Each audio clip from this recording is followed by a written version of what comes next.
So again, welcome everybody. So nice to see you, at least the ones of you that I can see. Some of you just have your names in your little Zoom boxes. But we've got a lot to cover, and as I mentioned, this is all new stuff. So you can see I've got a collection over here on the left-hand side, which says Lightroom Class 2 with 127 image files in it. And none of them are from last time. This is all new. If I hit the grid, you can see these are all images we didn't get to last time, or they're new demonstrations. I've been playing a lot, looking for some new things to do. And when we get into Photoshop, we're going to do some new things. There were a couple of techniques in Lightroom that I did not get to or even touch, one of which was black and white conversions and playing around with some of the presets. So we will visit that tonight as well. But before we do that, I know there's always confusion about bringing files in, what to do with them, best practices, things like that. So I am going to, one more time, share with you how I keep things organized. You can see I've got a folder for me. I immediately told you how many catalogs you should have. I said one. I have more than one, but I have very specific reasons for it. For my landscape photography, I have one catalog, and that's how I've been spending most of my time.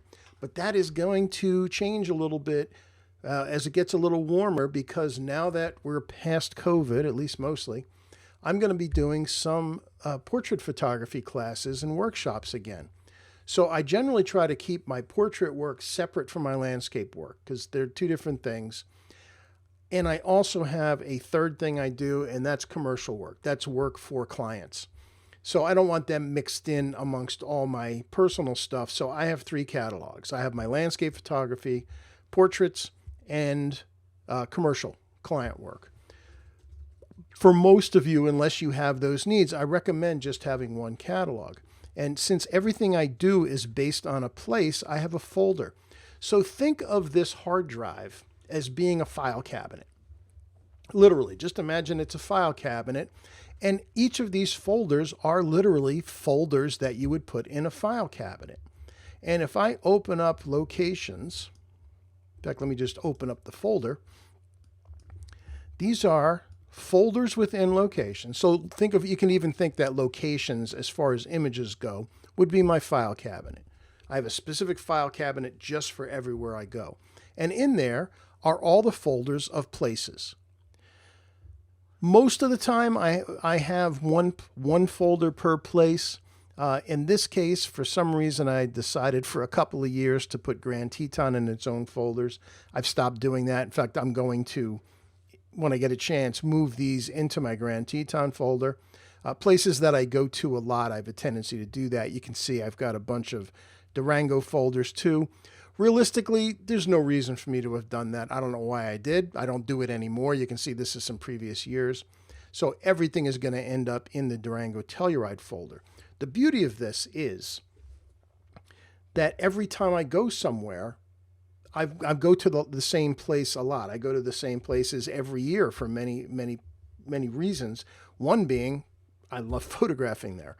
I get itchy if I don't get to Grand Teton once a year. And actually, I'm going to miss Grand Teton this year because we have a trip to England instead during when we were going to do that. So we'll do Grand Teton next year.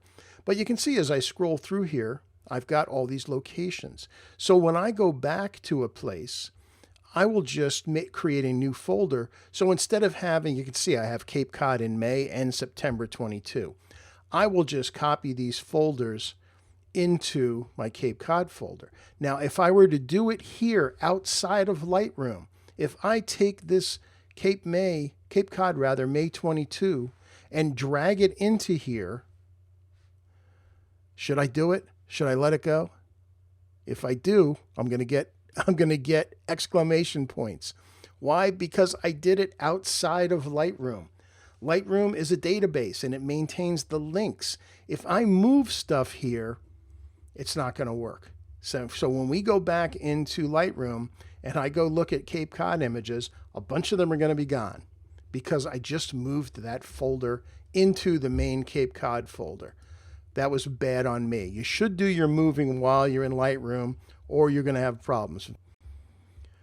All right, so the library. Let's just talk about the library real quick. So we've got a catalog. I have one catalog here open. You can only have one catalog open at a time, although you can import from another catalog, which can be troublesome in its own right, so I recommend you don't do that. But again, there's no limit here, and it is showing me that in this catalog there are 7,000 images that are missing, either because I moved them or deleted them or renamed them. Folders is actually showing you my hard drive. These are all the drives that are connected to my computer. Some of them are, if they're black, they're not currently connected. So for example, if I look at,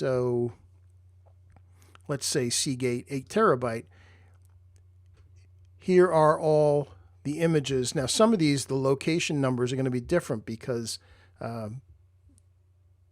when I import from a particular drive, that is where the link is maintained. So for example, let's just say, let's say I'll look at this beach miscellaneous for 11 images in here. This is all real old stuff. So let's say I want to look at this seagull. This is also on another drive. But if I go look at the other drive, it's not going to show up in Lightroom because Lightroom is maintaining a link specifically to the one on this drive. I do have images on two different image drives that were originally linked. One of these days, I think I'm going to have to get myself a bigger hard drive. I'm going to re-import all my images into one place and build a new catalog with those images.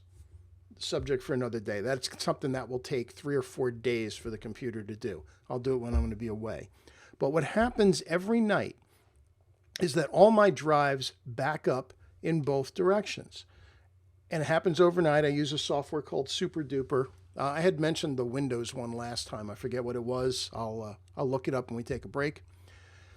So what happens at night is all of the images from, and again, I'll hide Lightroom again. All of the images from my book 8 terabyte get copied to Seagate 8 terabyte. The entire drive gets copied. Then, and it doesn't replace anything that's on Seagate. Then everything on Seagate gets copied to my book 8 terabyte. So they are completely mirrored from each other. And then the same thing with Seagate Black and the Video Master.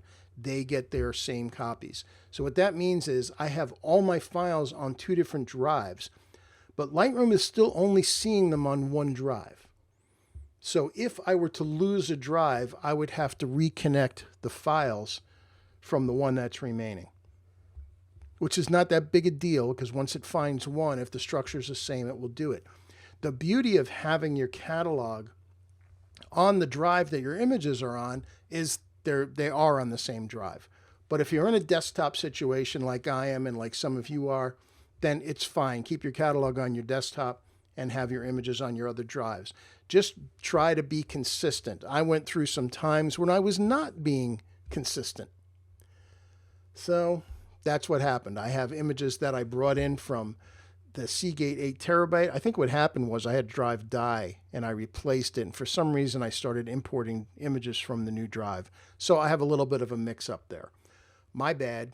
One of these days, I'll create a new catalog. So back to Lightroom. Any questions, Di, while we're doing this? No. Okay. All right. So let me get back to my collections here.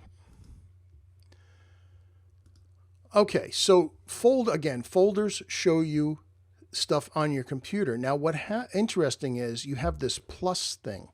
Plus means I can create a new folder or a subfolder on any of these drives. So if I choose a drive here and tell it to create a new folder, it will actually create it on the hard drive. I personally find it easier to create folders and name them outside of Lightroom. But when I'm going to move images into the folder, then I will do that within Lightroom. I don't want to spend the entire time on this, but let's say, for example, I have 76 images in this folder. Well, if I wanted to move them, I can select them all. And let's say I wanted to put them on, I don't know, I'll pick another drive. I wanted to put them on Seagate Black. I'm not going to do that. but I could create a folder here, drag these onto that folder, and it will copy them all over there. But Lightroom will know that they're there. It will know that I moved them over there. So if you do it in Lightroom, the links are maintained. If you do it outside of Lightroom, you're going to have to reconnect. Coming down here. So the catalog is where everything is. Folders is just showing you your internal hard drive. Collections. I live on collections, and you can see how many of them I've got. What collections are is they are temporary groups of images for a certain purpose. So what I did was I created a collection for tonight's class, and I brought all these images into here. Now, it didn't really bring anything anywhere. It just created a temporary grouping of these. Anything I do to an image that's in a collection happens to the file that's in the general catalog. It's just a way, rather than me have to sort through 116,000 images, I only have to sort through 127. So it's an easy way to get things grouped together for a single purpose. Maybe you're giving a presentation, maybe you're putting a book together, what have you. That's what's wonderful for this. And yep, Diane said I got another Monday morning coffee. Getting your phone images into the computer. Fine. Keep it going. I'm always looking for topics for Monday morning coffee. That's really, you have no idea how helpful that is. So we'll explore collections more as we go. Published services I don't use from Lightroom. If you want to send stuff off to Flickr or Facebook or what have you, you can do that. For me, that's something that I do on the phone, but it's there if you want it. Somehow one of my images got rotated. I don't know why that happened. Okay. Over on the right-hand side, we've got under library, this is where we've got keywording. I wish I was better at keywording, but my brain is incapable of doing keywording for the most part. Quick develop, I find a waste of time. I wouldn't waste your time on it. Metadata. This is all the information about the file, and you can add to it should you want to. Comments, I've never felt the need to comment on my own photos. I don't know why. Maybe I think that's more if you were going to be sharing with someone else or a group of people for some sort of, I don't know, production kind of thing, not an individual kind of thing. Notice also up on top, I have this window open, and you access that by hitting the / key. That hides and shows the filter bar while you're in the library. And what this allows you to do is find images from every which what possible way you can imagine. For example, if I do text, I can say any searchable field, and it contains all or any. Just say contains. So if I want to say, oh, I don't know, pano. Let's see, that's a keyboard shortcut I use for panoramics. Here's all the images that have the word pano in them that are in that collection. So that's one thing. If you name your files by a place, I could also say, say Cape Cod. Do I have any Cape Cod images here? Look, there they are. These are all just looking in that one collection we're dealing with. There's all the images in the collection from Cape Cod. And whatever words you want to use, it could be there. And maybe you have multiple cameras. Well, stay tuned. Attribute. Did you flag it? Did you give it a rating? Is it got a color label on it? You can sort by that. I do that when I'm grouping things. Like say, for example, when I'm going to be doing my newsletter, I might flag a bunch of images with a rating of 2 or 3, and I'll make them yellow. Well, I can say it will just show me all the images that are yellow. For example, here I've got demos. Just show me the ones that are green, and I only have 2. If I click on it again, that turns it off. Under metadata, you can search for anything you could possibly think of. You can do it by year. Here's all the years. You can do it by camera. These are only, and this is only showing the metadata for this particular file. So these are all relatively new images. I've got 3 Fuji cameras, 2 Sony cameras here. That's what these are. And it lists all the lenses. So if I wanted to say, in this collection, show me all the images I shot with the 10-24 Fuji camera lens, and there it is. That's the only images I shot with that lens in this file. Or anything else. If I come up to my catalog and choose all photos, and then choose metadata, you're going to see a lot more years. You're going to see more cameras. Oh, I'm still in my collection. Let me get to everything. There we go. Okay, there we go. Apparently, I did some shots in 1904. I don't know what happened there. I'm curious. What were they? Let's see. What did I shoot in 1904? Apparently, they were some camera that didn't sync with the data for some reason. Yeah, that's kind of odd. Let's just go back to all dates. But you look at all the different cameras that I have shot over the years. Yes, I used to shoot Canon. Look at all the Canon cameras in there. I've got a bunch of medium formats in here. I've got a bunch of Fuji cameras in here. I've got a bunch of Sony cameras. There's my iPhone shots. Again, Leaf Aptus, that's medium format. And I've got a bunch of Nikons too. Yes, I shot Nikon. Those are all the cameras I have shot stuff with. And if I wanted to say, well, show me the images I shot with, I don't know, let's pick something odd. Oh, a Nikon D810 or 810. So there we go. Those are images shot with a Nikon D810. I had that camera, I think, for a week that I was playing with it. And some of these are some images from some clients. So that's how you can sort. You can sort by lens, you can sort by camera, you can sort by label, anything you can think of. And you can add to this. And you can actually dig down to serial number, which is something that comes into play if maybe you're a wedding photographer and you've got two photographers using the same camera, but you wanted to separate the images by photographer. You can then sort by serial number. You can, if you go up under custom filter, there's more stuff that you can add in here as far as camera info goes. So the reason I'm showing you this is it's basically to tell you if you need to find images, you can sort by anything you can possibly think of within Lightroom. That's what's really handy about this particular bar. So let me get rid of the bar. I want everything back. There we go. So you just go up to the top and it brings you back to all. Let me go back to my collection. All right, let's hide that.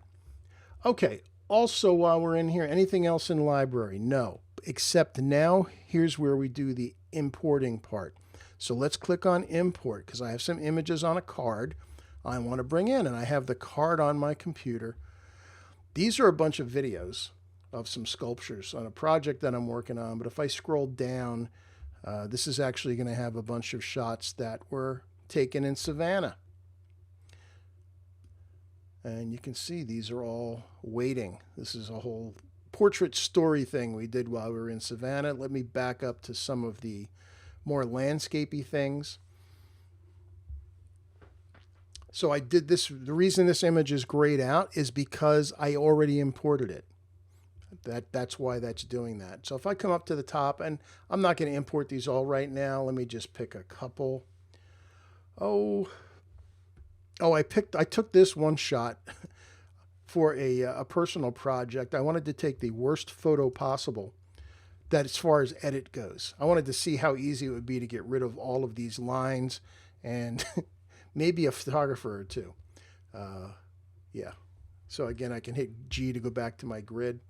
Let's say I want that one. I just want to get a couple. So I'm going to uncheck all. And I'm going to choose, let's see, we'll choose that one. 1, 2, 3. I'm just going to import a couple of images. 4, 5, and we'll do these two. So those are the only ones I want to import right now. So once I get them highlighted, I click on this box. Those are all the ones that are going to come in. Now I need to tell it where's it going and how am I importing it. Copy as DNG is 1. I go back and forth about DNG. I'm currently not doing it. I'm just doing copy. DNG converts it to a DNG file from your RAW. Advantages and disadvantages to it. I don't want to go that deep about it. It's a personal preference. DNG means that when you send an edit somewhere else, the edits will be with it, whereas a RAW file, the edits are on a separate file that you have to export with it as well. If you're the only one doing your image editing, it's 6 1/2 dozen of another. So I'm going to do copy. There's also move, which I can't get to. Notice move and add I can't get to. Why? because this is on a card. It's not on a drive. So the only choices are copy as DNG or copy. Now, where am I going to put them? So I have file handling. Well, I want to add them to a collection. Let's say I want to add them to the collection for the images we're going to be working with. So I can go to Lightroom Zoom Class 2. That's the collection of folders we're going to do. I have the option here also to make a second copy. If you don't have a backup software in place, this is an option that you can pursue. Choose make a second copy to, and it will copy all of your images to a second drive. Don't import suspected duplicates. That kind of goes without saying. So that's all the options in file handling. File renaming. The answer is yes. I always rename my files.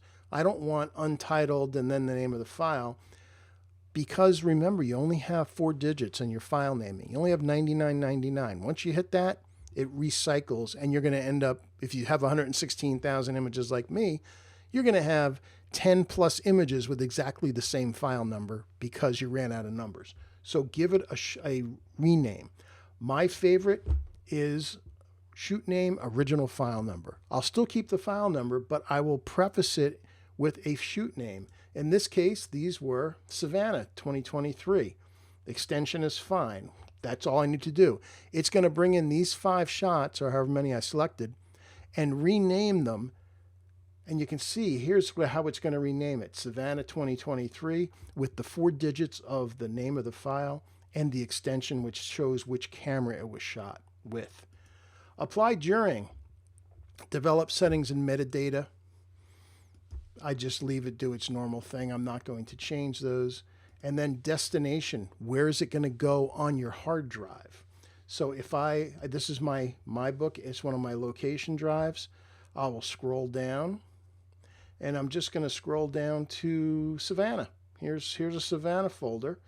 And do I have a separate folder for the 2023 trip? And the answer is no, because I haven't imported them onto this computer yet. So I'm going to come back up here and tell it, put it in a subfolder and call it, let's see, what month were we there? February? March. Yeah, March. I'm going to call it, so I'm going to put it in a new folder called Savannah March 23. Now if I scroll down back to Savannah, you will see there's a grayed out italicized folder waiting for stuff to come in, and there it is, Savannah March 2023. And that's all the options that we have. I click on import, and it will bring in those, I think it was 5 that I chose. It will copy those images to the hard drive on that folder, and it will put them in the collection that I told it to put in. So here's those, how many did I choose? 4, 5, 6, 7 images. If we go back to collections, let me close this window, or scroll up here to my Lightroom class. There they are. They're sitting right there waiting because it also added them into the collection. Now remember, again, it doesn't make a copy of anything. It just also adds them to the collection. Because if I go back to my complete catalog, they'll all be there. I think did that answer the importing part? Is that clear? You guys ready to move on? Okay, ready to do some editing? And by the way, we will take a break about halfway just to stretch our legs, but I want to get into some editing. And if nobody has anything that we need to address, let's move on. So the first image I have chosen to do an edit on, and we're going to do our editing in the develop module, so let's just cut to the chase and go there. This is a shot of Lower Yellowstone Falls in, yes, Yellowstone National Park. And if you look at the histogram here, let me see when this was shot. If I hit the I key, that will give me my data. Come on, I. All right. So shot with Fuji X-T30. And this is the exposure information, 13th of a second f/20, 125 ISO. And it was shot with this lens at that focal length. Hit I again, and it gives me the date and the resolution. So this was shot last October. Now it was kind of a flat day, and I did something called shooting to the right. And shooting to the right is when you push your exposure off to the right so that you can get the absolute most data without clipping any highlights. Now it's telling me I have, see, notice up top in the histogram, the triangle there is lit in red. That means there is something in the image that is pure white that I'm not going to be able to get any detail back. And if I click on it, it will hold it, and you can see there it is. Up at the top of the falls, oh, there's people there. Up at the top of the falls, the sun is hitting the water there enough that there's no detail.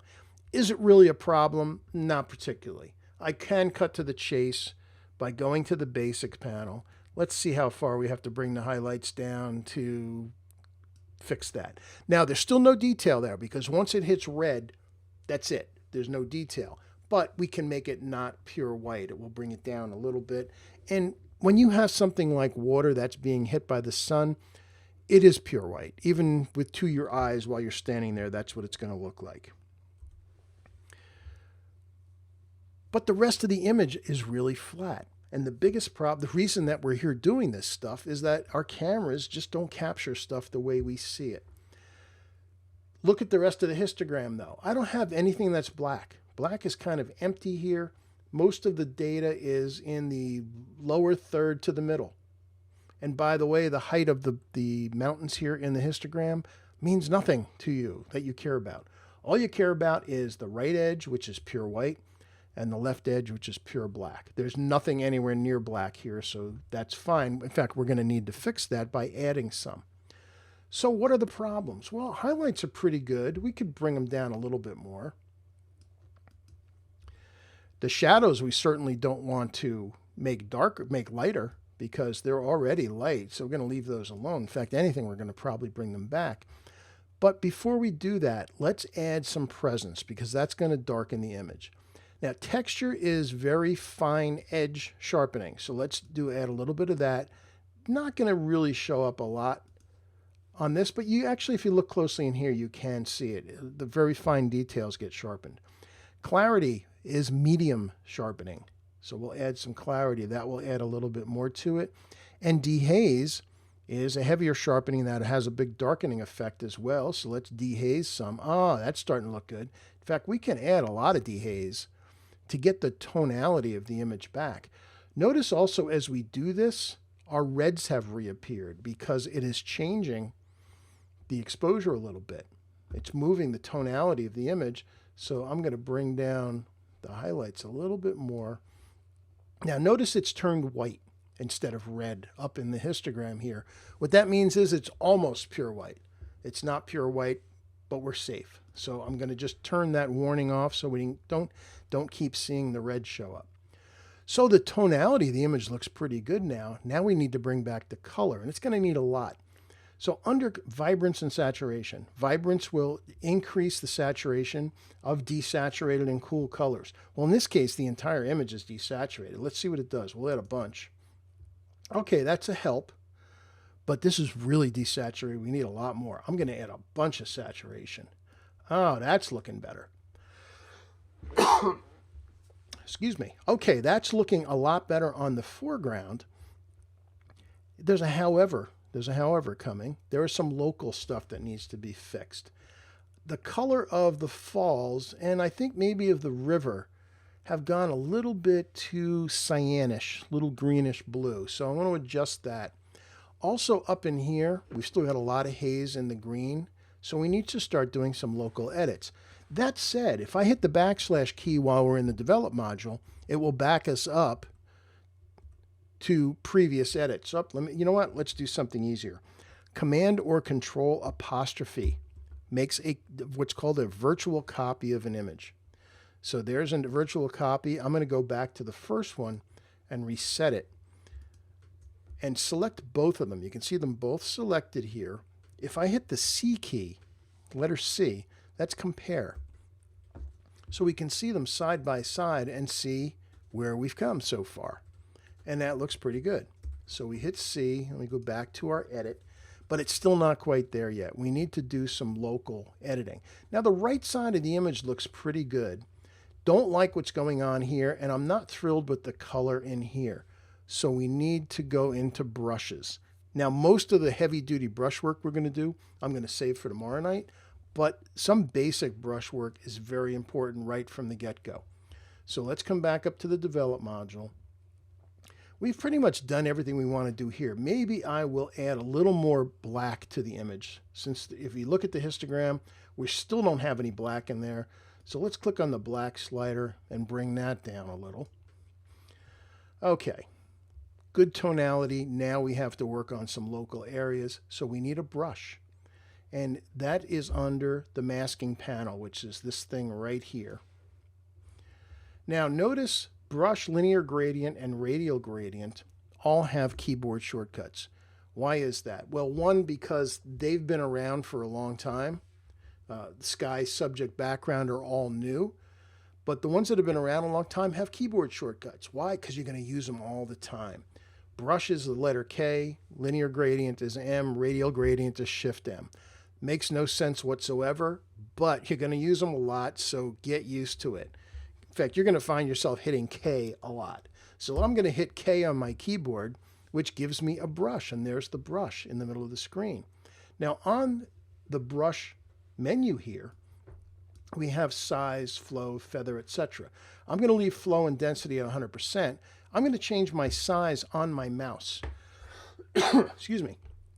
I can use 2 fingers on my mouse and I can drag up and down and change how big my brush is. I'm going to start with one about that big, and I'm going to turn on auto mask to start. And the reason for that is if my brush, so see I have this big circle, and you can see when I put it here, almost half of it is hitting the waterfall. But with auto mask on, it's going to leave the waterfall alone because the tonality doesn't match what's underneath the plus sign. So as I drag up here, notice that works really nicely. And these are the areas that I want to affect. And it just goes around without bothering the stuff that's outside. So I've got that up. What does it need? Well, let's bring up the exposure a little bit for a second. And I'm going to add a lot of clarity to this and more dehaze. There we go. But it needs color. The color is off. What does it need? I think it needs some yellow. So let's add, oh yeah, that's what it needed. One of the problems in Lightroom, and it's a problem with our digital cameras, is our digital cameras can only capture one color temperature at a time. Even though, as the sun's hitting place and things are shadowed and things are reflecting, there are multiple color temperatures in our images, but our camera can only do one. So this shadowing up here had gone very blue compared to what we would see if we looked at it. So as we're here, is there anything else I want to add to that that's similar? I can click down there. Let's do over in here, which is lightening those up a bit. And I think that's all I want to do for this. So now let's hit K again. And if we hit it again, it just gives us a new brush. Again, if I scroll up in the menu, I still have auto mask here. Now I'm going to go for the water. So let's drag on the water. And it's going to feather out a little, but that's okay. And we'll get that water down there. And as I mentioned, I thought it was a little too cyany, a little too greenish. So let's scroll down. I thought it was too green. Well, you can see what the opposite of green is, magenta. So we'll add some magenta in there. And what's the opposite of blue? I thought it was a little too blue, actually. Let's add a little bit of yellow in there. And now we've changed the color temperature of that. You might decide also with all our saturation changes that we did to the entire image that the water might be a little too unnaturally saturated. So let's back off on the saturation a smidge to make it look better. Two other things. Up here, still a little light, and this area around the falls is a little light. Now when I say it's a little light, that's how it was. But at this point in the edit, you need to look at the things that are going to make it a better photograph. What do you want someone to look at when they see this image? Do you want the falls to be prominent, or do you just want it to be part? We've got the river leading to it, so that's nice. But some of these elements are very strong. What can we do to kind of create a little more balance about where the eye is going to go in an image? Because to me, that's an important part of editing. Well, let's start by adding a vignette. So I'm going to hit enter, which just tells the computer, tells Lightroom that I'm done with the masking. Let's go to Effects. And I'm going to add a -12 post-crop vignette. That's my default go-to. Now, if you look away and look back at it, it doesn't look like I did anything. But these little buttons on the titles of each of these things in the menu will turn off the effects of that particular menu temporarily. So if I turn off the effects, you'll see there's before and after the vignette. So that little -12 just put a very slight hint of darkness around the edges, and that helps keep the viewer in the image. I still think these areas are a little too bright yet, so what am I going to hit? Well, K. So I hit K. I think up there's a little too bright, and I think over here is a little too bright. And I'm not going to make them dark. I just want to take some of the super brightness off. In fact, I'm going to do the same thing down in here. I want to take some of the super brightness off so that it doesn't draw the eye away from the rest of the image. So I'm going to bring down the exposure and the highlights of those areas. Again, it's subtle. It's still going to be bright, but that's okay. One more K. I'm going to hit, oh no, we're not going to do a K. We're going to do a different one. Let's create new mask. And I'm going to create a radial gradient. And with radial gradient works, you just click and drag and it creates this long oblong. And I'm going to put it in the middle, and by bringing the cursor out to the little control dots, it gives you this double-sided arrow, which is the rotation arrow. So I'm going to rotate it about here, and after you've done it, you can always change it. I can make it bigger, longer, what have you. And I'm going to bring up the exposure a little bit, just to help the viewer get there. And as I do that, there's one more thing I want to do. I'm going to hit enter on that. This area right here has lost some of its color. It should have a little bit more color in it. So I'm going to hit K again. And I'm going to turn off Auto Mask now. So I scroll up to Auto Mask. I'm going to turn it off because I just want to kind of freeform get this area, because this area needs some more saturation. So just that. Let's go down to saturation. I'm going to add a bunch of saturation. And I'm going to make it a little yellower as well because it's gone into shade. Ah, there we go. Doesn't that look better? That looks a heck of a lot better. All right, so hit enter on that twice, and our masks are gone. Now, in those few minutes that we've worked on this image,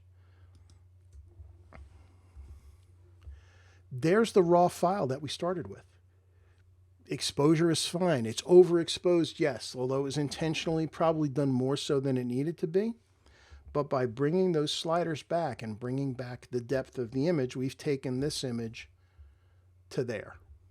And now it looks amazing. Two more things as an option to do to this. I really could be done. It's really a lovely image. And wouldn't that look great as a glossy or as a metal or acrylic print?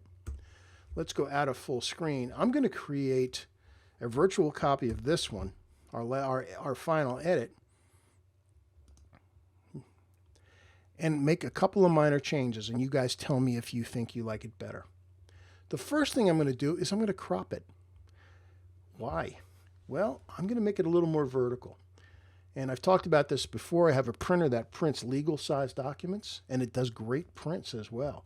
So I'm going to create a legal size, which is 8.5 by 14. Which strangely enough is very close to a 16 by 9 vertical, which is a standard. Let's take a look and see how close a 16 by 9 is to that. It's a little more narrow. So let's go back to our 14 by 8.5, up, and then it cropped up and down. And notice also I have these grids, and they're not rule of thirds grids. They are golden ratio grids. And you do that. I prefer the golden ratio over rule of thirds for my landscape photography. If you want to give it a try, go up to Tools, Crop Guide Overlay, Golden Ratio. There it is. The default is rule of thirds. I prefer golden ratio. So I'm going to hit enter on that.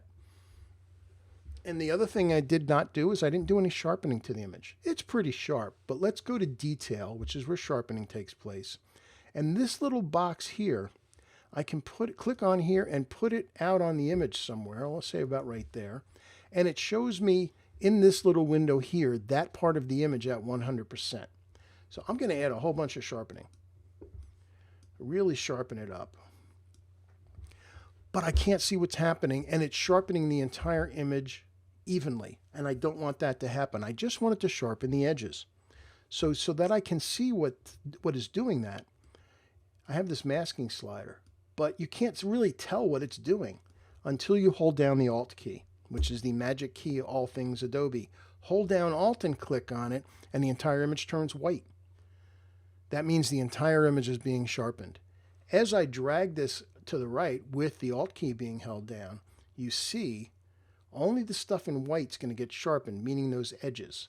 And this is particularly important if you have an image with sky, because you don't want to sharpen a blue sky because there's no edges in it and it's just going to add noise. So that's just sharpening the edges. I'm also, since there might have been some deep shadows we did bring up, I'm going to add a little bit of noise reduction. Generally 10 to 12 is my default on that. And there we go. So let's look at all three of these. Let's look at them full screen and see the sequence that we just went through. So here's our raw file. There's our first edit. And, you know, I look at this and that makes me smile. That is just such a glorious shot. It's such a glorious place if you've ever been there. But this really tells the story of the place. And as I've written about, and as you're going to see again in Photo Friday, I talk about visualization in your mind and what you see the image is. What is it that your mind is saying, this is how I interpret this image, and that's what I want my photograph to look like. The last fine tune we did, we added the vignette and the crop a little bit more. And notice what happens on that crop. It doesn't seem much, but it has a big effect on the image. By just cropping out that little bit, the waterfall becomes more prominent in the image, becomes more important. And also, with a thin vertical crop like this, you are now forcing the viewer to look at the image up and down. And you're going to might look at the waterfalls first, but if not, you're going to start down the bottom of the river and just follow the river up to the falls. Because you're creating a lot of motion by cropping your image that way. And again, not too shabby when you consider we started there and ended up there. Lovely. Time to move on. Any questions while I pick up another image? Nope. All righty. So we're going to start another image, but then we are going to, you have to vote on this next one because I have a question for you. I'm going to pick two images and we're going to see which one we're going to edit and why. So I picked two images and I hit the C key to compare. And in fact, I will get Shift-Tab will get rid of the menus on either side. And this is showing it with what's called the lights on. If I hit the L key once, it will darken everything but the image. If I hit the L key twice, it will get rid of everything except the images. So these are two shots in Grand Teton. So we've got the one on the left, the one on the right. Which one do you think we should edit and why? Any votes? Just type it in the chat room. I'll give you a couple seconds because I have a strong opinion about this. I want to see if anybody has a different opinion. Nope, nobody's going to vote for me? Come on, give me a left or right in the chat room. Okay, right. All right. Oh, we got one left. All right, two rights and one left. Well, I agree with the people who chose the right image. Another right one, because you have more room. Okay. Well, I'm seeing it slightly differently, but that's fine. So we got Joe, you lose with the left. They're very subtle differences, but there's two reasons that I chose the right. One is that this bit of fencing is actually the subject. It's actually the primary thing in what's going on here. And it's bigger. It's bigger in the frame. The image on the left, the fencing, is just maybe slightly taller than the mountains. So in this image, with this being larger, it's more prominent. That's the subject. Also, the trees, this is just shot slightly differently. You've got a little bit more of the mountain range of the Tetons in the back, particularly this one here. And by having this bigger hump here, if you were following the peak, this kind of stops you from leaving the image. Where on the left side, it's more easy to come out. Now you could say, well, maybe I'd follow the image in that way. You would not read an image of this shape in from that point. So we have a bigger clump of trees here. We've got a little bit more of the mountains, but most importantly, this bit of fencing here is the biggest thing. So that's what we are going to go with. So let's Shift Tab to bring our menus back, and we can get off a C, and this is the one, this is the winner. So this is the one we're going to edit. So let's get started on this one.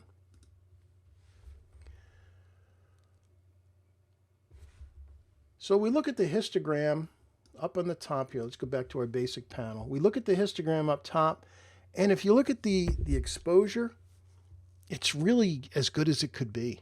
There's no way this exposure could have changed and been better, because it's almost, you can see it actually has some couple of pixels that are pure black, because the triangle here is blue.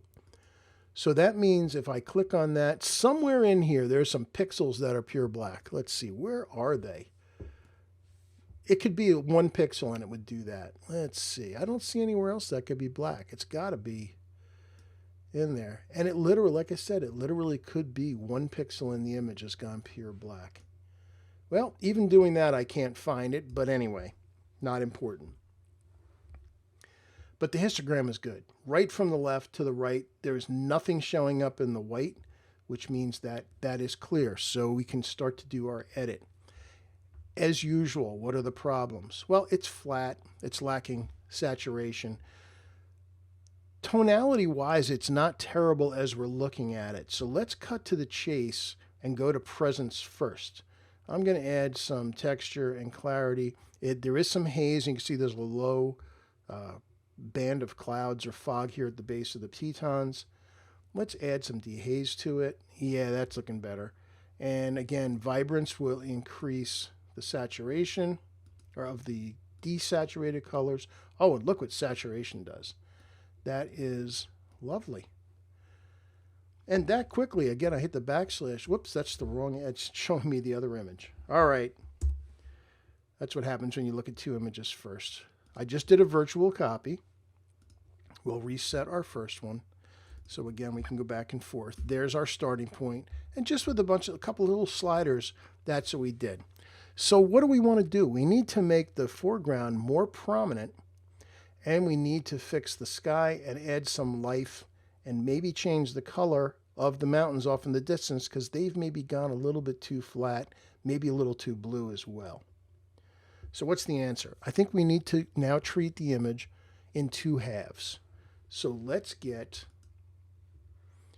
a linear gradient. So that is M. Again, this is something that's been in Lightroom for some years. So we hit the M key.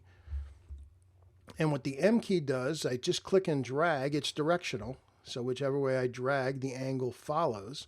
I'm going to come down to about there. And again, the way the linear gradient works is everything from the red dot back will be affected at 100% at whatever slider change I make. From the red dot to the black square will fade from 100% to 50%. And then from the black square to the white dot, from 50% to 0. There'll be no effect there. So knowing that, I'm going to actually bring this entire thing down a little bit. So what do I think that area needs? I think it needs more dehaze. So let's add a bunch of dehaze. Well, heck, doesn't that look better? I love it. Looks great. So we'll hit enter on that. And now we have the foreground. How can we add some life to that? Maybe the color, is it maybe a little bit too brown? I'm not sure. Let's hit M again for another gradient, and this one we're going to drag from the bottom up. So what does it need? Let's go to temperature. Let's add a little bit more yellow. And does it need green, which would be take it away from the magenta, or the magenta? Strangely enough, it needs some green, I think.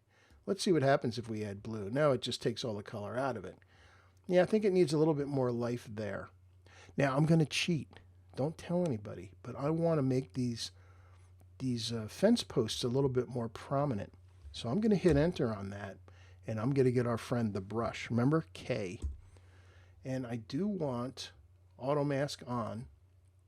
And here's what I'm going to do. I want to select these posts. Now the posts are pretty straight. So here's something cool. If I click at the top of the post and then go down to the bottom of the post and hold down the Shift key, it will drag that in a straight line. Now I've got two more here that are smaller. So I'll click there, come down to the bottom, click there, and then the same thing on this one. And I'll make that a little bigger. Let's just make that post is a little bit wider than I had it, about there. Again, I'll click, hold down Shift, click. All right, so that got me those posts. What do I want to do? I want to change the color of it a little bit and make it a little brighter. Why? Because by having that be a slightly different tone, it's going to make it more prominent in the shot. So I'm going to add a little blue to it, which will neutralize it a bit. Looks better already, didn't need a lot. And I'm going to bring up the exposure a little bit. But while I'm at that, I'm going to add some more clarity to bring out the fine details along with the texture, and maybe even a little dehaze to add a little more local contrast to it, and that looks great. Strangely enough, remember we were messing around with the crop earlier? I think we might want to do it again. Oh, by the way, with the sky, when we added that dehaze to the sky, it had a tendency, sky dehaze has a tendency to change the temperature a bit too much to my liking. So here's what we're going to do. Let's hit enter. Let's move our way down the menus here. We're going to go to HSL, which is Hue, Saturation, Luminance. I think the saturation in the sky is a little too high, so let's click on the saturation and click on this, which is the adjustment tool. I'm going to click on the sky and push up, and that's going to make it more saturated. If I push down, it'll make it less saturated or no saturation. I just want to bring it down a little bit from what was there. I don't want it to get unnaturally saturated. And the other thing that happened is the color's off. It's gone a little cyan. So let's go to Hue. And this time I'm going to do the same thing, but now it's going to have to be pushed up. In essence, what's going to happen is the blue slider is going to head to the right a little bit. So let's do that to make it more of a natural blue. And strangely enough, as I do this, I can see some spots here. You see them starting to show up? So let's hit enter on that. And let's zoom in. Let's zoom in to 50% up here. And it's the top of the screen. What? What are you laughing at?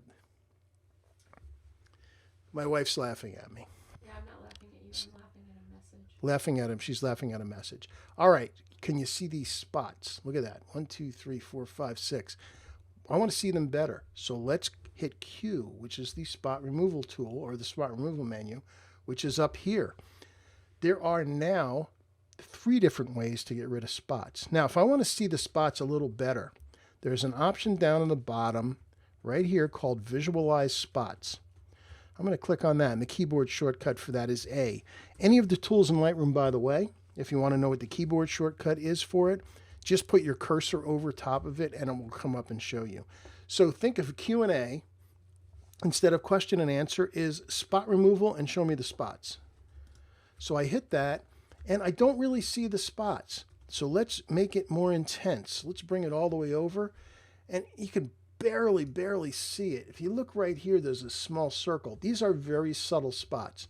So in this case, the visualize spots isn't helping. We're just going to do it by eye. Now, I mentioned there's 3 different ways to get rid of spots. This one on the left is basically content-aware remove, content-aware fill like in Photoshop. Actually doesn't really work well with spots. The middle one is called heal. That will take the texture from somewhere else but maintain the colors where you choose. That's the choice for this.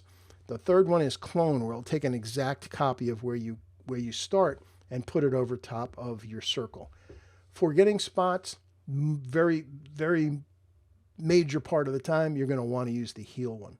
So make your brush just a little bigger. If you want to fine tune it, you can use the left and right arrows. I just want it a little bigger than the spots. And I'm going to click, click, click, click. Now I've got some spots that are overlapping here, and sometimes you have a problem getting to things when you've already done something. Easily fixed by hitting the H key. That will hide all your spots. And now it doesn't care. Now you can just go wherever you want. Gets rid of that one. Gets rid of that one. In fact, there's another one here a little bit. Now the spots are gone. If I hit H again, that will bring up all the spots. And if for some reason you don't like where it's sampled, like this one seems odd, it's sampled all the way down here, strangely enough it works. But if there was something there that did not work for you, you can click where it's sampled from and move it. So if I decide, no, I want it to sample from, say, right there instead, that works, and then I hit enter. And we can zoom out, and I'll hit H again, and we can be done with that. Is there more I want to do with this? Sure, why not? One more thing, and then we'll take a break. Let's get our brush again, K. I want to select the mountains.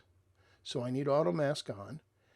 I can get a big brush, and I want to select the peaks off in the back.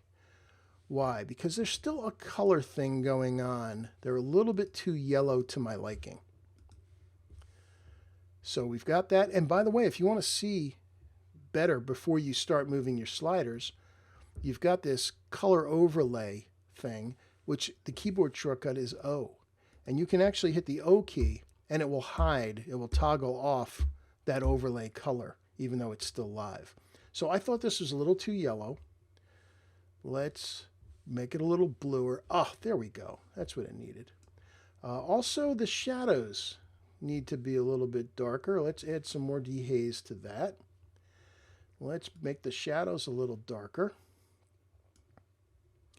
And I think that's all I want to do. Actually, I think I want to split the difference in these trees. I think they need a little bit of the same treatment, but not as much. Here's the cool thing, though. While that's live, I can change the flow of the brush. So I'm going to bring it down to 70% or so, and I will start painting in here. And what it will do is it'll add, I can hit the O key again, and you'll see, I can add into here, but it's only working at 70%, which sounds like it's a lot. It's not. As soon as you bring it down to 100%, the effect gets lessened a lot. And hit O again, and just to bring that down a little bit. And I think this one needs a crop again as well. So I'm going to go to the crop tool. I'll hit enter twice to get rid of our masks. Go to the crop tool. I think this would make a lovely legal size print as well. 14 by 8.5. And I'm going to use my right golden ratio grid over top of the fence posts as my focal point. I'm going to hit enter on that. Go to effects, add my -12 or 13 vignette. Again, doesn't look like you did anything. And let's take a look. There's our image. And it looks great. Now, those things that we did now make the fence posts nice and prominent. They're the primary thing you go to, and then you work your way back to the peaks. And when you consider, that's what we started with. Again, it's about the composition, seeing with your eyes and visualizing, remembering when you were there, what is it about this image that I'm going to need to fix because I know my camera's not going to capture it right. And we took this raw file from there to there. And it just certainly something worthy of a print. That looks great. Any questions before we take a break? Well, John had a comment. He had to leave. Okay. His question is, I have to leave now, but I can't wait for the recording. I wonder if Joe will remove the barbed wire around the post. Okay, so John asked, am I going to remove the barbed wire around the post? No. I love the barbed wire. I think that's a feature. Let's look in on that really close.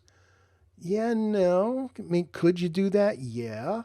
That would be a lot of work. Then this is something way beyond Lightroom's capabilities, by the way.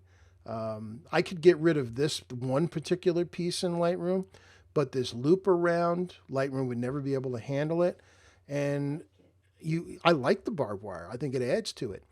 I even love how the kind of leading line of this line, it takes you up into the post. Now, that said, just because you ask, I'm going to do it and then I'm going to undo it because I love the barbed wire. One more Yeah. question. Yep. Where is the focal point in the golden triangle? It's in the same place that the question is, where is the focal point in the golden triangle, or the golden ratio rather? And I'll show you in a second. Let's do this first and then we'll come back. Then I'll answer that question. Just to show you, because I'm going to undo it because I love the barbed wire. So I'm going to go to the healing brush again that we used for getting rid of our spots. Is healing the answer? Not sure. Let's find out. So what I can do again is click here, I clicked right on there. I'm going to see how far I can go and still be straight. I think about right there. Hold down the shift key and it will draw in between, and you see there it's gone. Then I'll do it again. Click here, come to here, hold down shift and click, and then from here to here. And in something that gentle, Lightroom does a good job. Now the barbed wire's gone and I miss it already. But there was a way to get rid of something simple like that.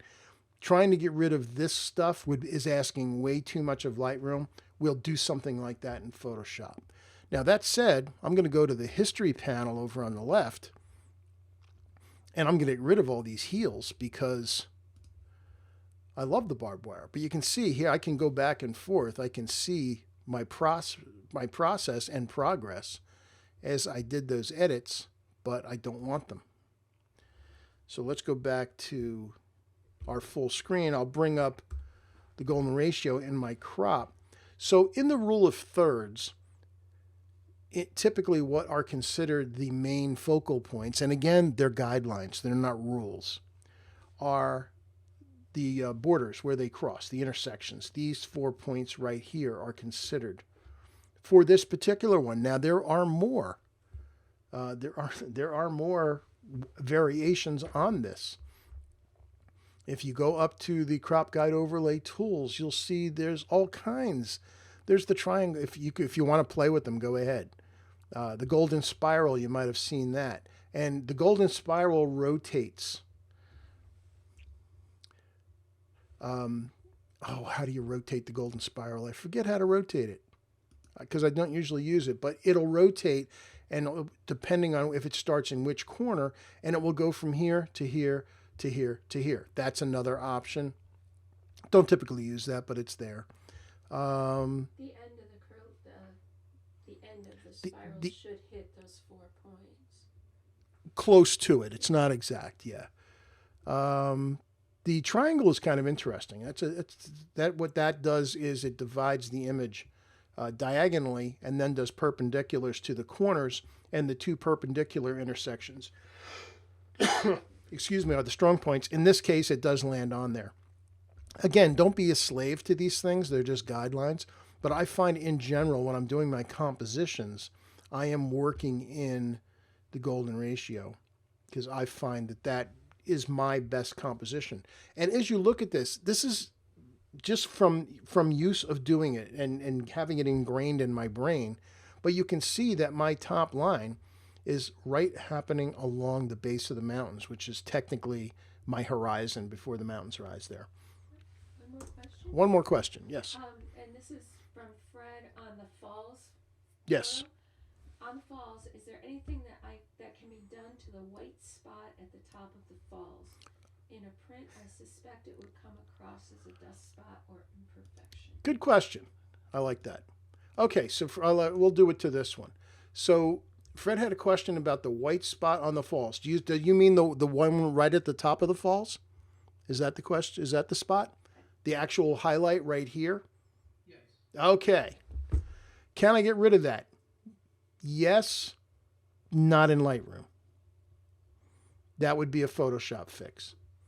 And if you guys want, I'll tell you what, if you will get back to me when we get to closer to the end of tonight, we'll cheat and I'll do a little preview of the kind of stuff we'll do in Photoshop, and I'll show you how to fix it in Photoshop.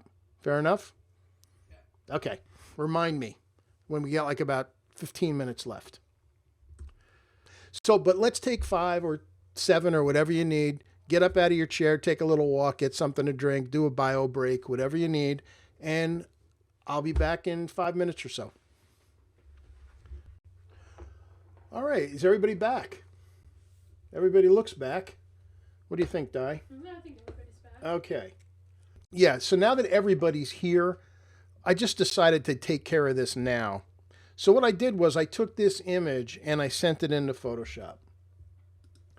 And let's go back to 0. All right, so here's the image in Photoshop. And what Fred wanted, he brought up a good point that in a print competition or even on a print, that this pure white here was going to be a problem. And you're probably right. And before I printed it, I would have gone in and taken a look at this and agreed with you and decided this had to be fixed. So how do you fix it? Here's the way I like to fix stuff that goes pure white. Get the magic wand. 32 is the default tolerance. That's great. Anti-alias, yes. Contiguous, yes. I just wanted to pick up the pure whites that are here. So I click on that, and it picks everything that's within 32 points, plus or minus 16 of that pure white. So how do I make this look real? Well, what is it? Well, it's flowing water. It's just like over here, except it's being hit by the sun. So here's what we're going to do. We're going to get the stamp tool, or the cloning brush, whatever you like to call it, right over here. And I'm going to change the mode to darken, which in this case is going to do anything anyway. But I'm going to hold down the Alt key and sample from here. But before I do that, I'm going to set my opacity at 20%. And you set the opacity, rather than going up to here and move the slider, just type 2 on your keyboard and it changes it to 20%. So you hold down Alt and you click. This is going to fill the stamp tool with whatever's underneath where you are. And then I just start painting here. But since I'm only at 20%, it's going to be very light. I'm going to go underneath here, hold down Alt and basically refill up in here. And then I'm going to come back over here to get up along top. And when I'm done with that, I'm going to deselect it so I can fix the edges. And I'm going to come up a little higher. I'm going to go to 60%, click on Alt, and right where the interface is between the two, I'm going to get rid of those. And I'm going to work it both ways so that they blend together. And again, we're looking at this as 160%. If we look at it at 100%, it's gone. And if I turn, oops, this is the one I had done previous. Now it's got 2 of them on top of each other. Actually, that looks pretty good. Now it's, well, again, that's 300%. You got to look at it 100% to see if it looks real. And by the way, as I'm looking at this, I'm thinking at 100%, I think I want it sharpened a little more. So I'm going to, while we're here, why not? Let's just finish this. I'm going to go up to sharpen, unsharp, not unsharp mask, smart sharpen. And I'm thinking about 180% or so. It sounds like a lot, but here's the trick. And here's 100% right here in that little window. About there, but as long as my radius is less than 1 pixel, I don't get any halos or over sharpening. If I bring this radius up, you'll see it starts to get real crunchy in here. But as long as the radius is under 1, and my default is 0.7 or 0.8, it does a nice bit of very fine sharpening. And if you really want to see what an image is going to look like as a print, 50% to me is the answer. So I'll just type 50 in the percentage, and there's print size pretty much. And the white's gone. But it has the texture of the falls in where that white was, because we just took the texture and brought it into the white. Does that answer your question? Was that a satisfactory way of doing that? Yes, thank you. You're welcome. That looks great. Okay, so, and we're going to do a lot more Photoshop stuff like this next week. But actually, this looks pretty good, so I'm going to save it. And when I go back into Lightroom, it will write that one in, and the difference will be is, and here it comes. And notice it's now a TIFF, as it says down here. It's a TIFF now because that's what I have Photoshop saving as. All right, so welcome back, everybody. I got my drink. I got my Monday morning coffee mug. Yes, with coffee, and it's not decaf. Let's see, where do we want to go? Oh, let's do this one. This one's kind of fun. We're going to do one more thing. As long as we've been doing Grand Teton, let's do one more here. This is shot from a place called Cunningham Cabin, and it's this old cabin. It's not as old as you'd think. It's maybe 120, 130 years old. But it has these windows from the inside where you get these great views of the Tetons. The key was to expose for the Tetons. Forget, even though you can, the wood, there's all kinds of stuff going on in here, forget about it. You got to protect the highlights. And if we look at the histogram, you can see in the develop module, we've got some stuff that's almost pure black. Yeah, a lot of it's almost pure black. At least it's clipping shadows. But you'd be amazed what we're going to be able to bring back in here. And the right-hand side, the whites are safe, and that was what was important, the clouds and any snow on the peaks. So let's go to the basic panel, and you would think there's no way you're going to bring anything back here. You already know what's coming, but I'm gonna build it up for you. So I'm going to bring the highlights down so I get a lot of room, and then I'm going to bring the shadows all the way up, and then I'm going to bring exposure up, and that doesn't work, does it? Nope. So that's not the answer in the way to do this. And there's another problem in here, and that's a JPEG. See, notice this is a JPEG file. JPEGs don't give you anywhere near as much leeway as a RAW file does. So I'm going to click on here. Let's go back to the library, and let me go to all photographs and bring up the actual original RAW file, which I think is this one. Yeah.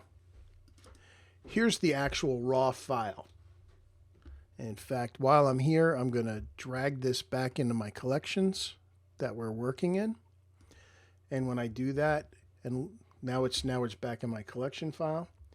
All right, so now let's do that same edit and see what happens. I'm going to bring the shadows way up, bring the highlights down, and now bring the exposure up. And look at the difference. Why? Because it's a RAW file. You cannot bring that kind of difference back in a JPEG. That is the reason for this. Now, I've made this has gotten a little bit too light. That's right. We'll deal with that separately. I wanted you to see how good this wood comes back from that pure blackness. In fact, while I'm here, I'll create a virtual copy of that so that we have two. Let's reset. So we went from there to there. We were able to bring all of this stuff back. So while we're here, let's add some vibrance and saturation. We'll add some clarity. And looking pretty good. Now the colors aren't quite right out here. The sky is off and the mountains are off. The foreground's okay. We're going to have to bring our friend the brush back first. Remember K for brush. Auto mask on. So I'm going to first select the brush of the brush out here. Oh my, I've noticed it's not painting deeply because I left my flow down at close to 70. So let's get that flow back. And again, the cool thing about the brush is that you can change the flow as you're brushing and it will select accordingly. So let's bring the exposure down on that brush a little bit. That looks better already. And let's add some clarity to that. There we go. I think it needs a little more saturation. Yeah, that's good. Okay, so that looks good. Now we've got all this blue back here. Do you think Photoshop, or Lightroom rather, can select this as a sky? I'm not sure. I've never tried to do one as a sky through a window. Let's see what happens. So we'll click on the masking panel, tell it to create a new mask, and tell it to select the sky. Can it do it? Son of a gun, it did. Okay, that's pretty cool. So it picked all the sky. That's great. Now we can edit that. What's wrong with the sky? I said, nope, it keeps picking the wrong mask. Okay. What can we do to it? Exposure? Yeah, it does need to be a little bit lighter. The tone of it is off. The blue is wrong. Does it need more blue? Let's try that. Yeah, it needs some more blue, but I think it needs some red. When you lose the red component of the sky, it has a tendency to go real pale and slightly cyan. That looks better. All right, sky looks better. Now we got to fix the mountains. So, brush. Again, auto mask is still on. If we take a look, I didn't turn it off. So let's select the mountains. So we'll just drag through here. And again, the beauty is we have that little plus crosshair in the middle. Now watch this. I'm getting sloppy. I'm going to do it intentionally. I'm picking up more sky than I really want. In fact, I can see the mountains through this opening here, and they apply as well. But it picked up too much of the sky. But that's okay, because notice in the brush, it has add and subtract. Well, I'm going to click on subtract and tell it, well, just subtract the sky from that, and voila, it's gone. Now I just have the mountains. So now I can go do my thing on the mountains. I know it needs dehaze to cut through the distant haze. So let's add that. Oh, that looks glorious. Color temperature wise, actually it looks pretty good. I think the The color temperature is good. Clarity, we'll add a little bit of that. I think I'm going to add a little more contrast and maybe bring the blacks down a little more to make it really pop. And that looks pretty good. Now, sharpening. Let's do that because there's something else. Oh, let's do that. I want to add some sharpening to this whole thing. So let's hit enter on our masks. We can be done with that. And let's go down to detail. Sharpening. Now you see all this stuff we've got in here? See the green there? We don't want to sharpen that. So I'm going to hold down the Alt key and drag along so that I get as little as possible as the wood in the front. Now this has gotten kind of noisy. It's kind of grainy. Is it a problem? Maybe not, but to me it is. How do we fix that kind of noise? We need the brush again. So I'm just going to hit K, and I need to select all of this stuff. So I'm just going to go individually around and select all of the wood. It doesn't matter if it picks up some other stuff a little bit because all we're going to do is reduce noise. All right, that did a pretty good job. I'll make it a little smaller in here. Actually, that's a straight line. So look, click once here, come up to the top, hold down Shift, and it draws a straight line through that. I think we got all the wood. So what do we need to do to make it look better? When we go down to detail, we're going to turn down the sharpness. And then this is not, it doesn't make any sense. Turning down the sharpness will de-sharpen. That makes sense. But if you want to get rid of noise, you have to increase the noise slider. It's noise. They should call it noise reduction. There's just not enough room for it. But that does that. And the other thing you could do if you want to soften things up a little bit is turn the texture down. Actually, the texture slider was designed for skin tones. It wasn't designed for doing landscapes because it's a softening kind of thing. And as I'm looking at that, I think it's done too soft in this bright part. So if I hit the O key, I can see my mask. What I'm going to do is subtract. I'm going to subtract from my mask with the brush, but not at 100%. So I can come down to my brush controls down here, and I'm going to bring the flow down again. That's 80% is good. So now I hold down the minus, now it's subtracting rather. I click on the top here, go down to the bottom, hold the Shift key, and look at that. And I'm going to continue doing it. I think maybe I do want to take most of it away. And then the same thing, I'm just going to drag across here.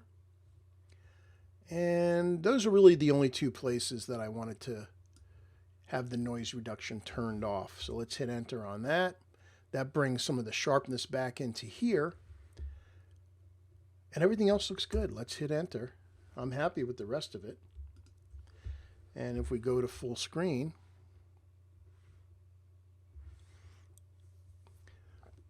how cool is that? We were able to bring back the color and the tone of the wood inside the window when this was the raw file we started. And if you remember back to when I first started doing this on the JPEG, it could not be brought back at all. There was no data at all to bring that back. But in our raw file, it gave us enough to work with.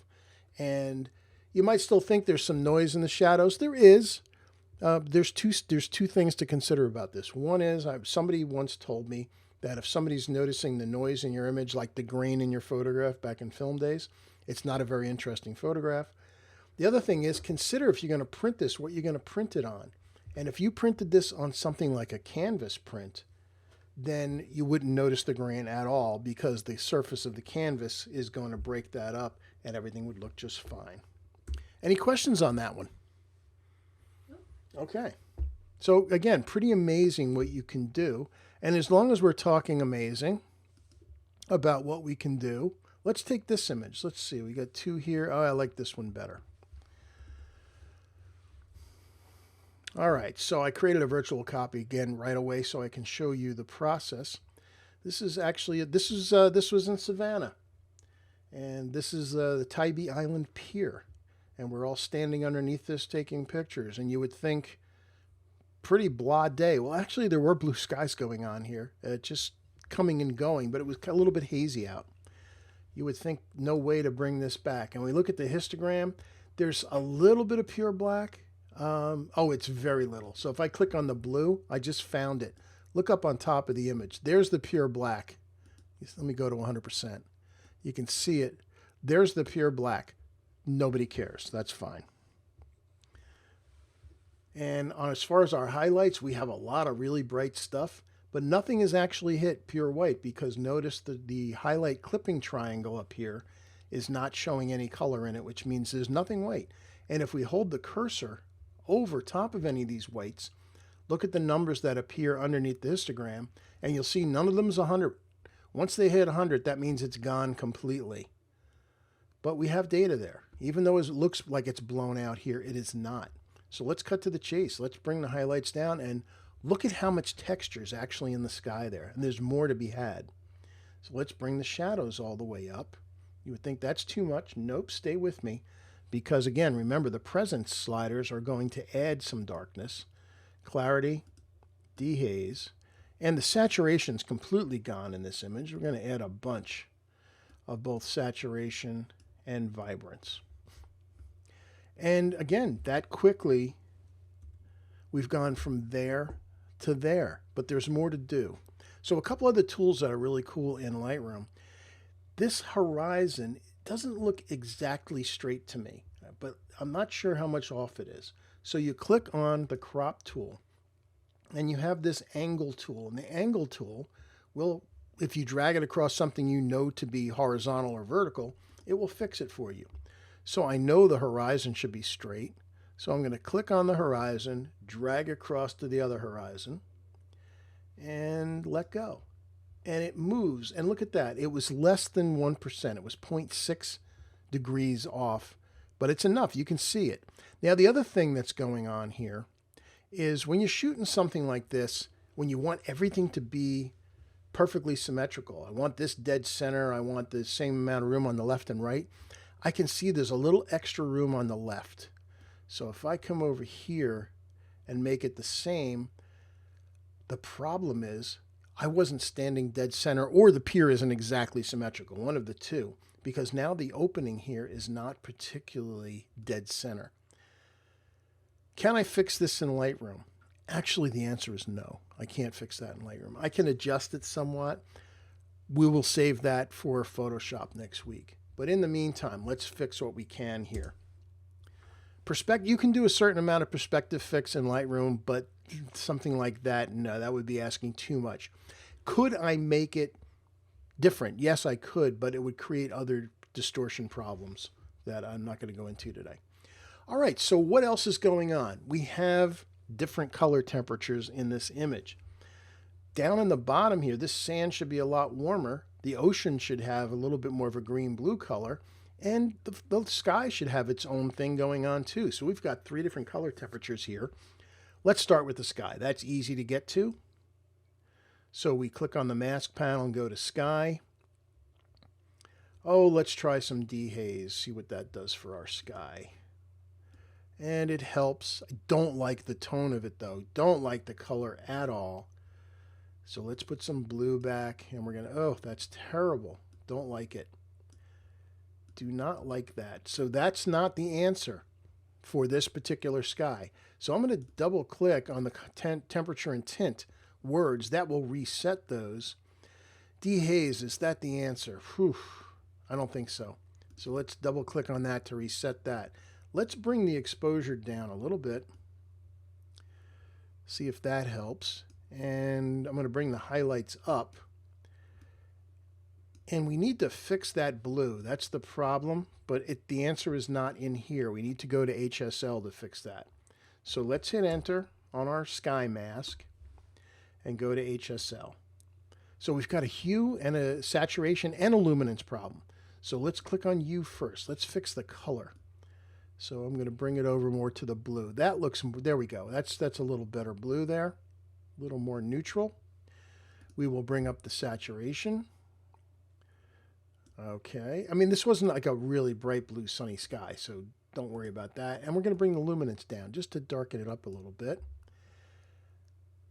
And I think that's fine. While we're at it, I'm going to click on the white See if we can bring that up a bit. Okay, so we've got our sky better. Now we have a problem with the foreground and the middle ground. So let's get our friend, the linear gradient. Who remembers the linear gradient shortcut? Anybody? M. Yes, there it is. Linear gradient's M. So for this, I'm just going to start at where the ocean ends and drag a little bit into it because this needs a lot more warmth. And you would think I'd have to get rid of the piers, but because they have some of the color that I'm going for, I actually think it's going to work by itself. So what does the sand need? Well, it needs more yellow. That's the color of the sand. And what does it need? Green or magenta? I think it actually needs some green in it. It sounds odd, but no, actually it doesn't. It needs some magenta. That's more the color of the sand there. It was kind of a brownish sand. All right, that's looking better. Now, do we want to subtract that out of the piers? Oh yeah, let's subtract it. We'll get the brush. This is a little more deeper into the masking panel that I planned on going to today. Let's bring our panel, our saturation up to 100%, and we'll just paint out that color change from the mask. It's kind of subtle, but we'll get rid of it anyway. Now we have the midground to get rid of. This is going to be a little more complex. So let's create a new mask. This is going to be another linear gradient. And in this case, I'm going to start at the top of the ocean. And I'm going to bring it down to where the water just about starts to hit the sand. Now keep in mind that this is at 50% here, and from 50% to 0 it's going to fade. So having that much overlap is not as much as you'd think.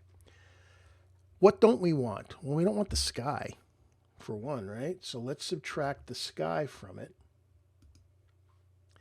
But we still have the entire pier here. That's a problem. So we need to subtract that as well.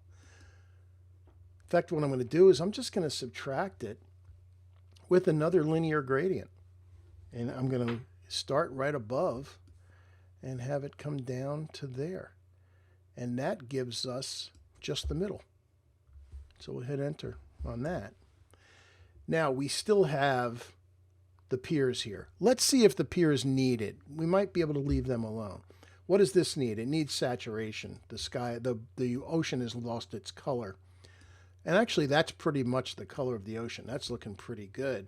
And I don't even see it through the piers. I don't really see, because it was just a saturation change. And I think that's going to work for that. And let's hit enter on that. And yes, there's a problem because we're not exactly symmetrical. We will fix this. I will make a note. We'll fix this in Photoshop. There's two different ways we can deal with this that are beyond the ability of Lightroom. So one of the things about learning Lightroom is you also have to understand where it stops. There are certain things you're going to still want to be able to do to your images. Lightroom can't do it. That's where Photoshop comes in. And so again, if you compare, there's our raw file that we started with. I'm just noticing right for the first time there's a bird there. Never noticed that. And I hit to the right, and that's where we took that. So pretty cool. I'm going to cheat a little bit. I'm going to show you one other thing that you can do while you're in Lightroom, and it's not in Lightroom. We're going to use a plugin. I'm going to go to, this is probably not the greatest image to use this plugin on, but we'll do it anyway. I'm going to go to Photo Edit In, and I'm going to send this into Nix Viveza 3, and yes, with my Lightroom adjustments. If you want to add pop to an image, and you're from the Lightroom, I don't know of a better filter for doing that very quickly and very simply. So I have it set to split half and half. Let me move my before after slider here. And I'm just going to add a couple of things. I'm going to add a bunch of structure, bring up the saturation a little bit, add a little bit of contrast. And those three minor movements, look at the difference before and after of that image. It's really remarkable. Look at that. Look at how much. Look at how cool the water looks coming in there. There are other softwares that do this. On Ones, Photo Raw, Topaz, but I like the way the Nik filter does it. And again, you can see. I'll show you. Let's see. Let's go to our RAW first. We'll start on our full screen. So there's the RAW. There's our edit in just using Lightroom. And then we just sent it in Nick. That quickly did those 3 filters, which, by the way, you can create as a preset and it will always be there with one click. But look what the Nick filter did to that. It's really a remarkable amount of pop added when you consider from there to there.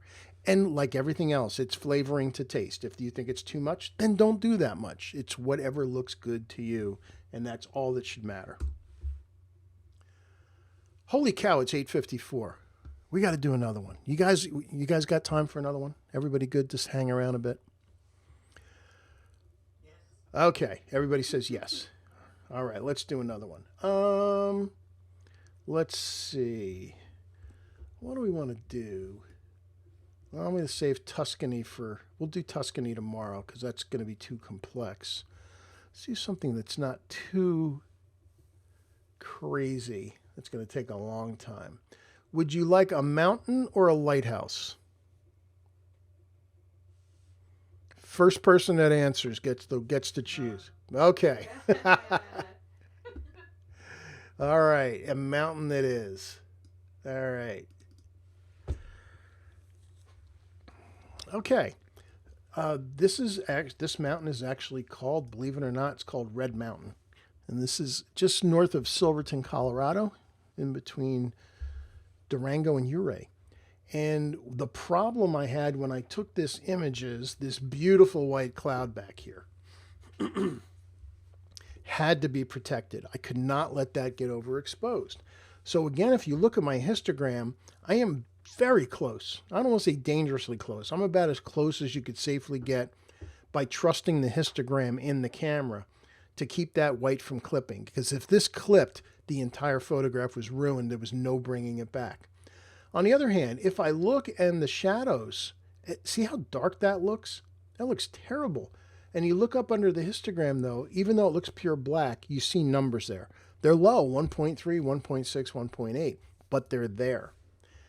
And you also see that the shadow clipping warning is gray, not blue. What that just means is you're getting real close. Close is fine.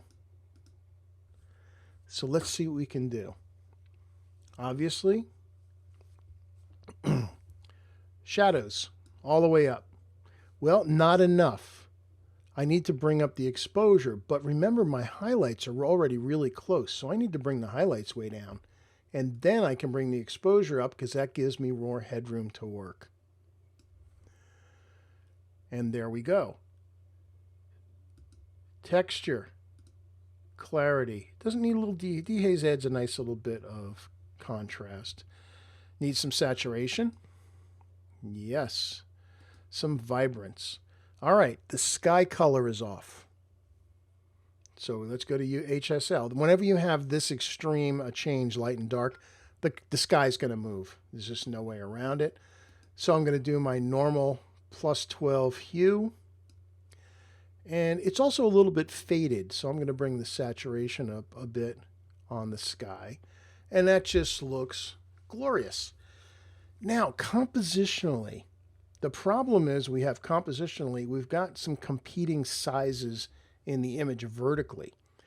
We got the foreground here, might be a little too much of the trees. And when I say competition-wise, the height of the things in the image matters. So we've got these trees here. We have the pine trees coming up the side of the mountain.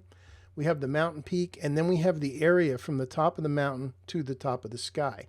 Right now, this distance from here to here is taller than the mountain itself that's in the sunlight. So it's competing with it. Something's got to give. So what is the answer? Well, you know when you use a different focal length of lens, it changes your perspective a little bit. And there are some interesting adjustments you can make under transform. I'm going to make the mountain a little bit more prominent by making it a little taller, which could happen with the right lens combination. How do I do that? I'm going to change the aspect ratio under the transform tool. And watch what happens as we drag it left and right. If we make it left, I can make it more panoramic, but that flattens it out. If I bring it a little bit to the right, just a little, look what it does to the perspective. And again, I could have made this happen anyway.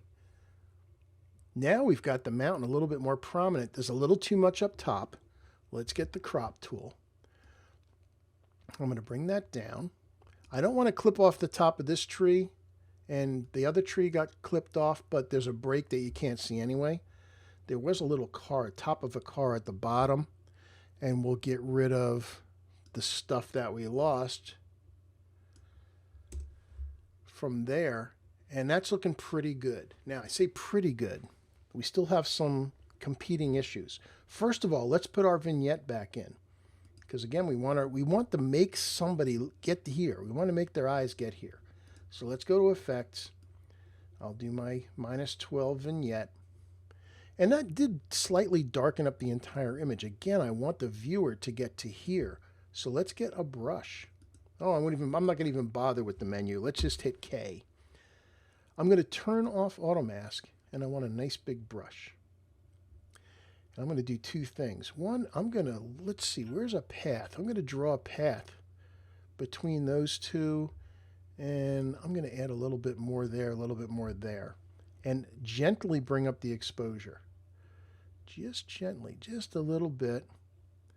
And then I'm going to bring some of the blacks back in. In fact, while I'm at it, I'm going to add some saturation to this spot as well. Now, conversely, I'm going to hit brush again, and I'm going to paint down in here, and maybe over here. This is some burning and dodging, basically, is what we're doing. And I'm going to bring the exposure down on those areas. And that's going to have a big effect at helping the eye get to where we want. So let's hit enter on that. I'm going to Command apostrophe that one. So here's our original. Now keep an eye on it. I'm going to reset it. That was the thing we started with. So let's go to full screen. That's our raw file. And again, my only concern was protecting those clouds. I also wanted to make the mountain a little bit more prominent, so I just changed the perspective a little, and we ended up there. Russ asks, can you have a preset sky color to start with? Good question. So Russ asks, can you have a preset sky color? The answer is yes. And you set me up, because I was just going to show you how to make your own presets. So let's do that. Actually, as I'm looking at this, as I'm looking at the entire image, I think the whole thing needs more clarity and a little bit of dehaze. That looks better. And I didn't do any sharpening, so let's do that. Let's get the things done that it needs. I'm going to add a bunch of sharpening, hold down the Alt, bring the masking slider in. And let's say I have a bunch of shots that are like this, or maybe I shot them at the same place. Two things I can do. I can either sync the images in Lightroom, or maybe they happened on different days or different trips even. So I like what happened here, but there's a lot of things I'm going to repeat a lot. Maybe not the perspective, but most everything else. So let's go to presets. Here's all our presets, and notice there's a thing called user presets. So I'm going to click the plus and tell it to create a preset. And it's going to create a preset with whatever image you're currently working on, whichever one is live. Now, I mentioned I don't want to do the transform. That was where I did the change on the mountain. I'll leave the transform alone, but everything else I want to do. So I'm going to call it, Landscape High Contrast 1. And what it's going to do is it's going to take the changes that I made in all of these, including the sky color, and apply them to whatever image I apply that preset to. So I hit OK. I now have a preset. If you look under User Presets, look, there's Landscape High Contrast number 1. So let's see if I can find an image that would be suitable for that. I think I have one. Actually, this image. I think this image might work. This is String Lake and Grand Teton. So let's let it draw in. This is a big image. It's a pano, so it's taking a minute. Come on, draw. There we go. Similar problems. Had, in this case, the snow to fix. So let's see what happens and see if our preset works. I have to go back to the develop module. Here's the one we just created, and look at that. If I just click on there, voila. There it is.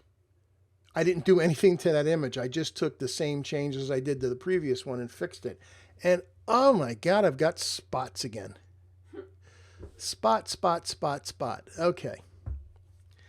If any of you guys watch British television, they talk about spots all the time because spots are this term they use for acne.